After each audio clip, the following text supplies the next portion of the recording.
Hi crafty friends, it's Jarle here. I'm here with a fun interactive card for you today. It's actually two cards in one because I decorated both the front and the inside of the card. Now let's check out how this card came together. I started by die cutting the different pieces of the Lawn Fawn pop-up bee. I will integrate this into the inside of my card for a real wow effect. So I use black licorice, sticky note, pixie dust cardstock and some pearlescent vellum for the wings. Now I already did one side off camera, so I'm just repeating the process for the second piece of our cute little bee. I started by attaching the wing to the main frame of the bee, so that black one there. Lawn Fawn has a great intro video on how to assemble it, so I will link it in the description box below as well. So definitely check that one out. Now, when the wing is done, I sandwich it between the yellow body of the bee and the black frame that goes on top of that body. This actually makes it super sturdy, so don't be afraid that the wing is not attached properly. So now you have these two parts of the bee that we need to put together. So the one piece has a sloth on the top of the bee and then the other piece has a sloth on the bottom of the bee. So you just need to place them inside each other. There's no wrong way to do this, you can figure this out easily. You just put the two pieces inside of each other. It's really easy to do. And then this creates just the cutest 3D pop-up bee ever. In my imagination, this resembles the queen bee of the beehive. For my backgrounds, I decided to use the honeycomb stencil with different rainbow colors. So off camera, I already die cut a small stitched rectangle out of eggshell cardstock. I wanted to use this creamy color instead of plain white cardstock. For the rainbow colors, I took out my beloved Distress Oxides because you know I love to use those for my ink blending. But first I used temporary adhesive too, just to adhere my card onto my Wendy Vecchi Make Art station. Then I started with that first little honeycomb and I made sure to mask off the edges. Just to make sure that I didn't get any ink where I didn't want to. Also, don't forget to mask off the edge of your stencil as well, because, yeah, ask me how I know.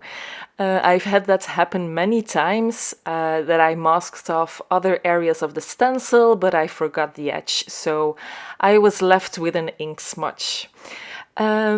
Also, before going to a different color, I cleaned my stencil in between. Otherwise, there will be some contamination of colors. So I just wipe these with a damp paper towel just before going on to the next cute little honeycomb. You can see that I placed my honeycombs near each other, but not in straight lines next to each other. This gave it a more random look. I do want to mention all the different colors that I used for this background. So these are spun sugar, festive berries, dried marigold, scattered straw, cracked pistachio, tumbled glass and shaded lilac. After doing that outline honeycomb, I went in with the tiny hexagon in the middle. This is a different area in the same stencil, so you can actually choose if you want to just do that outline or you can fill it in completely. But actually I also like that look of just that outline honeycomb. I think this would work great also. So again, I went in with the same colors oxides as I did before. And here you can see the result of one ink blended panel.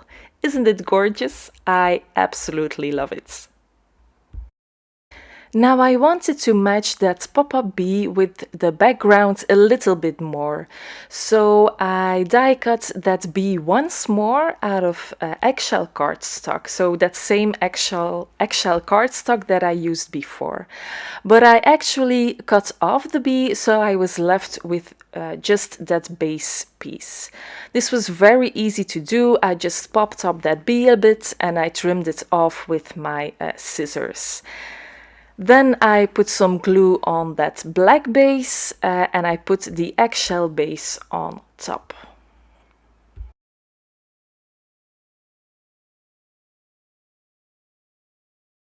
Here you see that I already placed my two ink blended backgrounds inside a white card base. I already put dry adhesive on one edge of that bee and I folded it in half. I placed it just in the middle of that fold there and I closed my card base. And now when you open it up, you will see that one edge of the bee is already in its place. And then I just repeated that same process. So put some dry adhesive on the other edge of the bee, folded the card shut, and the bee was just in the right place. Now here I noticed that I made a mistake apparently, so I glued the wing on wrong on that one side. But it was actually super easy to fix that. I just pulled the wing back out.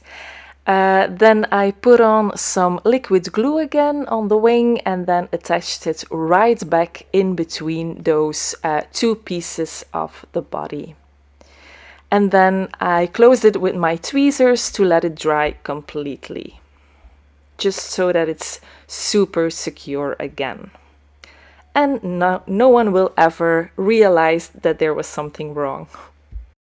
Now onto the front of the card. I used that same stitched rectangle, so the small stitched rectangle again, out of eggshell cardstock, so it all fits together very nicely.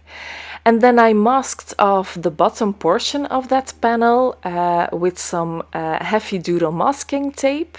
And I just repeated the process of ink blending the honeycombs in different rainbow colors. I won't show you in detail just because it's exactly the same as what you've seen before. The arrangement of honeycombs is just slightly different. For the inside of the card, I wanted to use the bees that are included in the Magic Iris Beehive add-on. I mean, these are just adorable. I fell in love with those the instant that I saw the Lawn Fawn intro video. To give them some added interest, I put a bit of marker detail on the edges before adhering every little piece together. I will list all my Copic markers in the description box below. I used black licorice, sticky note cardstock and pearlescent vellum for my bees. Here the little bees also need some blushy rosy cheeks. And you see here that I had to use a dark grey marker to color the antennas of the bees. So I attached everything with liquid glue, and then this is how all the bees and flowers turned out. They are just super adorable. These are all the images that I stamped and colored off camera. Again, I will list all my Copic markers in the description box below. The stamps that I used were all from the Hive stamp set from Lawn Fawn. After gluing down all my die-cut bees on the inside of my card, I wanted to add some dots too with my Copic markers. So I just took some random Copic markers in rainbow colors, just because I thought this would give it a more festive look in my opinion. Before adhering down my images on the front of the card, I placed down my sentiment. I wanted to make sure that there was enough room left for a bigger sentiment, so I decided to do this first. Now I white embossed a part of my sentiment on a black licorice cardstock, and then the big B word was die cut with the Henry's ABCs. I think this is my favorite alphabet set from Lawn Fawn. I really love the look of those letters. Now I could finally finish off my cards. The B part of the sentiment was glued down flat with liquid glue, and then the other parts were adhered with foam squares. The same goes for all the images on the front of my card, so some were adhered with liquid glue and others with foam squares. I love that this gives that card just some added dimension. Then here I was like, no, I don't like that white on white look, so I took a piece of yellow paper of the stripes and sprinkles paper pad and I trimmed it down to 4¼ by 5½ inches. Then I adhered this beautiful paper on my card base and my card panel on top of that. Oh yeah, and because that wasn't enough apparently, I decided to add some flowers to the inside of the card as well. I had already die cut those beautiful flowers and I didn't want them to go to waste, so I just chose to add them to the inside of my card as well. And now this card is all done. I am so happy with how it turned out and I hope you like it too. Thank you so much for being here and I will see you again soon with another cards project. Have a great day. Bye!